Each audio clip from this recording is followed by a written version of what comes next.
പഠനോത്സവവും വിദ്യാർത്ഥികൾക്കുള്ള അവാർഡ് വിതരണവും സംഘടിപ്പിച്ച് Fort Kochi Santa Cruz LP school. ഉദ്ഘാടനം കൗൺസിലർ അഡ്വക്കേറ്റ് ആന്റണി കുരിത്തറ നിർവഹിച്ചു. ഫോർട്ട് കൊച്ചി സാന്താക്രൂസ് LP സ്കൂളിൽ പഠനോത്സവവും UKGയിൽ നിന്ന് 1ാം ക്ലാസ്സിലേക്ക് പോകുന്ന വിദ്യാർത്ഥികൾക്ക് അവാർഡ് വിതരണവും നടത്തി.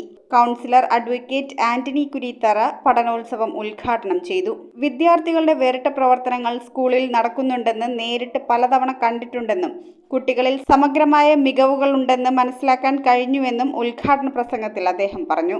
യോഗത്തിൽ PTA പ്രസിഡന്റ് അഹമ്മദ് ഖാൻ അധ്യക്ഷത വഹിച്ചു. Indu Jyothish, mother PTA president Jasna, അധ്യാപകരായ Subair PM, Nithya Stephen, Mary Anju, Sheena Francis, Sruthi Vipin, Philomina Thomas, Mary Jency എന്നിവർ സംസാരിച്ചു. News bureau, Kochi. നമോ ഭഗവതേ വാസുദേവായ ധന്വന്തരയേ അമൃതകലശഹസ്തായ സർവാമയ വിനാശനായ ത്രൈലോക്യനാഥായ മഹാവിഷ്ണവേ നമഃ.